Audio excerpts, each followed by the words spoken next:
MGS2 Sons of Liberty book by Raymond Benson.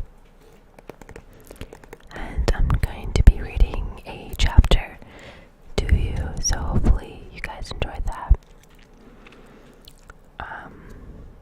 I've never read this book before, so hopefully we enjoy it together. But yeah.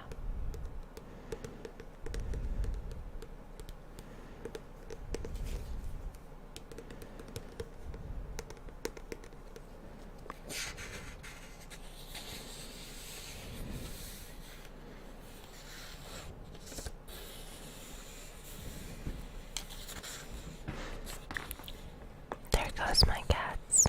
Hopefully they don't make any noise. I'm trying to get to the first page.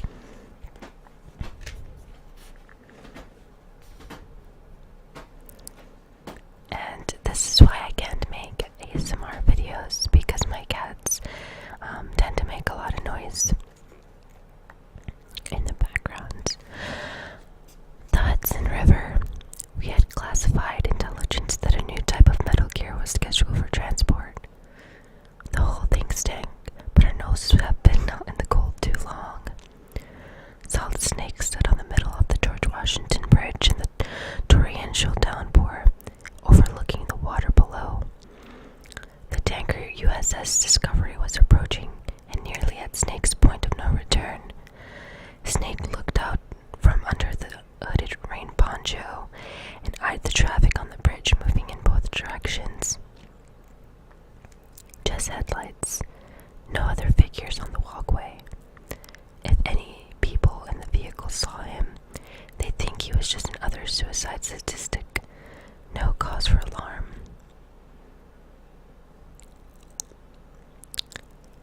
That thought made Snake smile weirdly. Visibility was close to zero due to heavy rain and high winds. The tanker was just a big black shape moving along the river. Time to go. Snake unzipped the poncho and shrugged it off his body, revealing the dark sneaking suit that was his trademark uniform. The same old gear he had used during Shadow Moses' affair 2 years earlier. The uniform showed signs of repair in several places. There were no protections in place. Snake was armed with only a Beretta, worn on a hip holster. He adjusted the goggles over his face, careful not to disturb the signature blue bandana that was also much a part of his body as the black hair on his head and stubble on his face.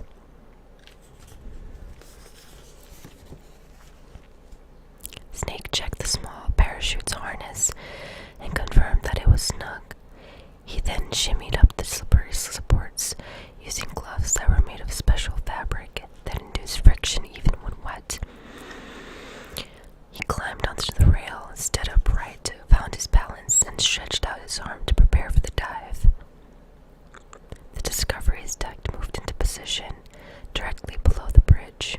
Snake leaped off, and the AOD automatic opening device caused the stealth parachute to blossom across his back. From that point on, he was invisible to radar, sonar, and the naked eye. Although the sheets of rain steamed off the parachute wings and drew its outline in the night sky, but no one would notice. As graceful as a seagull, the former Foxhound operative managed to avoid the gusty effects of the wind and glided safely to the ship's deck. He landed in a crouching position, facing the ship's stern. The impact of the lightning rendered the stealth camo ineffective, so Snake was forced to deactivate the stealth function and become visible. He cut himself loose from the parachute and attached the wings to the filament on his back. The parachute, fragile and as an angel's wings, sat on the filament and tightened with the ship's movement. Its other end was tethered to the bridge railing high above. When the wire was fully taut, Snake released the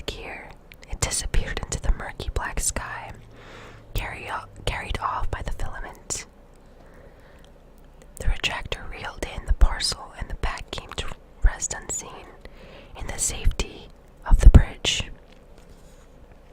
The helicopter pilot struggled with the controls, but kept the aircraft steady as it hovered over the bridge and the tanker below. The storm made it extremely difficult, but the pilot was a good one. He had to be, considering who his passenger was. The man in the seat behind him had night vision binoculars to his eyes and was focused on the tanker's deck. "Our boy is right on schedule," he said. Involuntarily, he drew the six-shooter from the holster on his belt and twirled it in his left hand, gunslinger style. Just as quickly, he shoved the revolver back in the holster and reached up to twist his long mustache. His long yellow-white hair came down to his shoulders. He had often resembled the legendary General George Custer, something he considered a compliment. After all, Custer had been a valiant, brave soldier of the U.S. Cavalry. Revolver Ocelot watched Snake stand on the tanker deck. He lowered the binoculars and then spoke into his cell phone. "He'll know soon enough."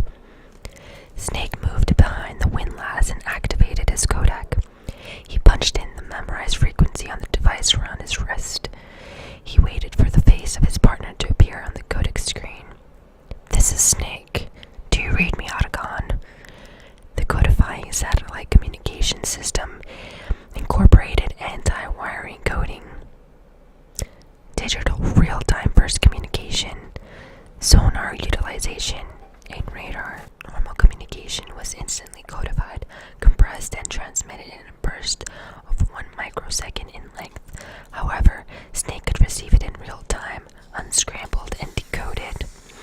The nanomachines in his body received the transmission and stimulated the small bones of its ear so that no one would hear the sound but Snake, and he could contact his partner with a speed dial button corresponding to a code frequency.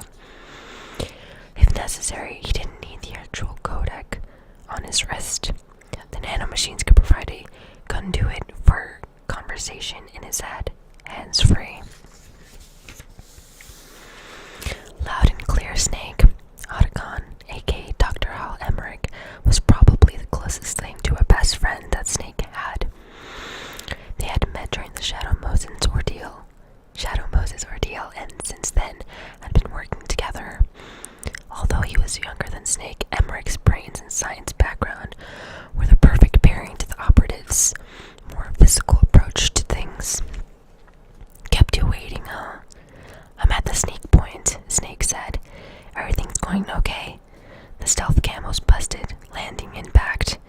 We must have overused it. Sorry, but you're going to have to deal with it. You're not in the military anymore." "Right. I didn't plan on relying on this gadget anyway," Snake said, with not a little sarcasm in his voice. "Hey, the private sector is not so bad, is it? Privacy guaranteed. I'm happy as long as no one gives me any more unwanted gifts." "You mean that thing with Naomi?" Otacon didn't have to bring up the fact that Snake was still carrying the pox-dye virus that he had acquired during the Shadow Moses incident. Thanks to Naomi, Foxhound's chief medic at the time, whether it had been for Snake's own good or not was still a question. "And I can't say I missed the chattering nanny," Snake added. "Oh, Mailing's not so bad." Actually, Snake had Foxhound's communications officer rather cute, a manga character come to life. She did talk a lot, though. "That reminds me," Otacon continued. "I have to get in touch with her again about the new Natick flashware. Diverting toys from the SSCEN again. Give her a message from me. Someone will find out sooner or later. She's better off assuming it sooner and quit while she's safe."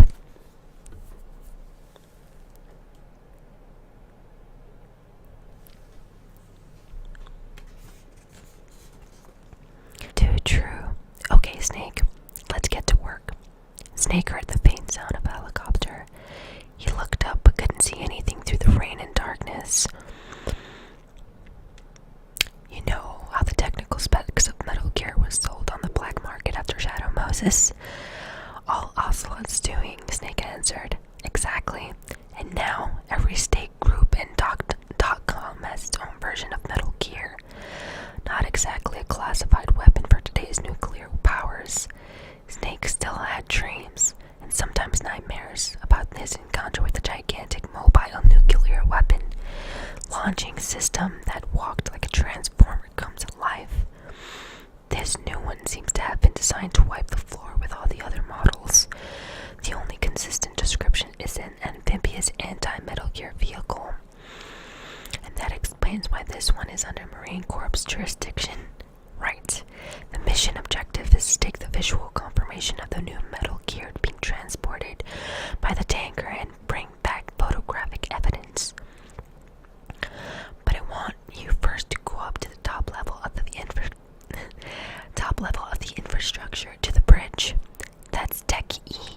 We need to find out where the tank is headed. A little reconnaissance, huh? There's too much we don't know about this new prototype. Capabilities, deployment method. We don't even know how close it is to completion.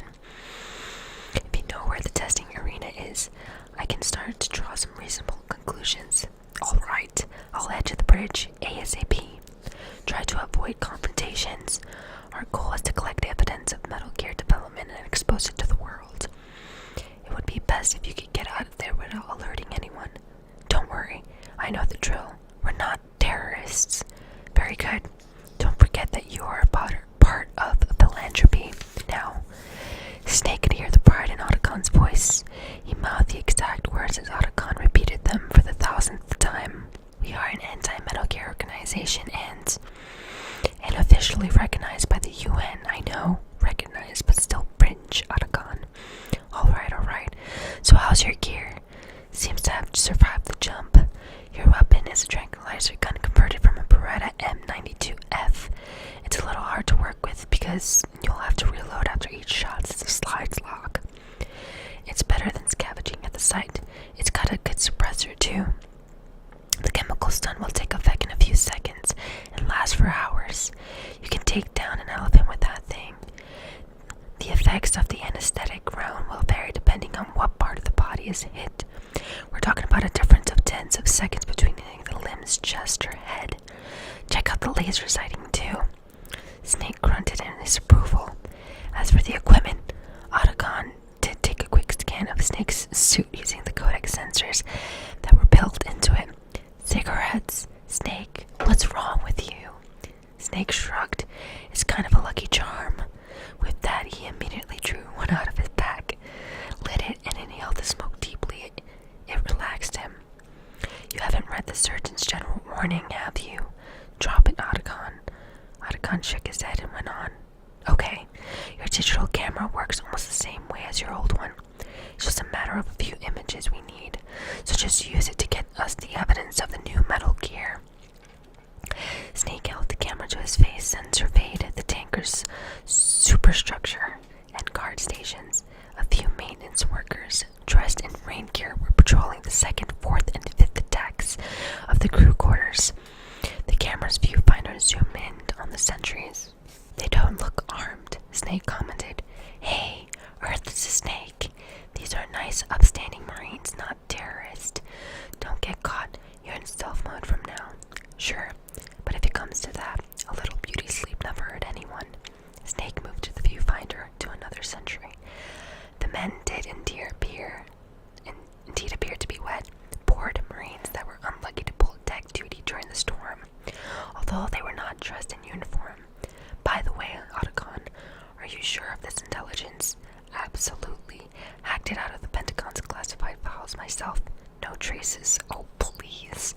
I'm too good for that. We can't rule on the possibility of that this is a trap. Remember, there's a price on our heads. You're just being paranoid. I hope so. Snake continued to study the sentries. Those men, you wouldn't think they were anything but civilians from here.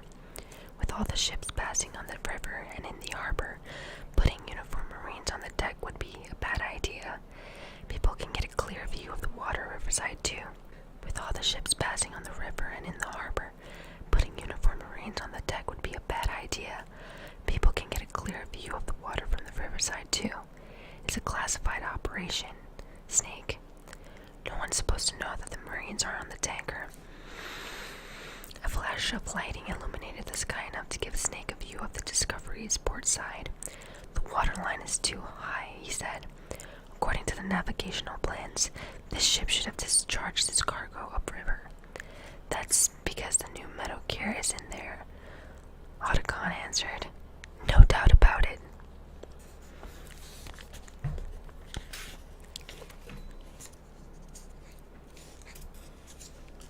Alright guys, I think that's where I'm going to leave. We made it up to page 11, or we made up to page 12, and I will try to continue reading this as much as I can, but please give me some feedback and let me know what you think about the ASMR reading, and hopefully you guys want more videos like this.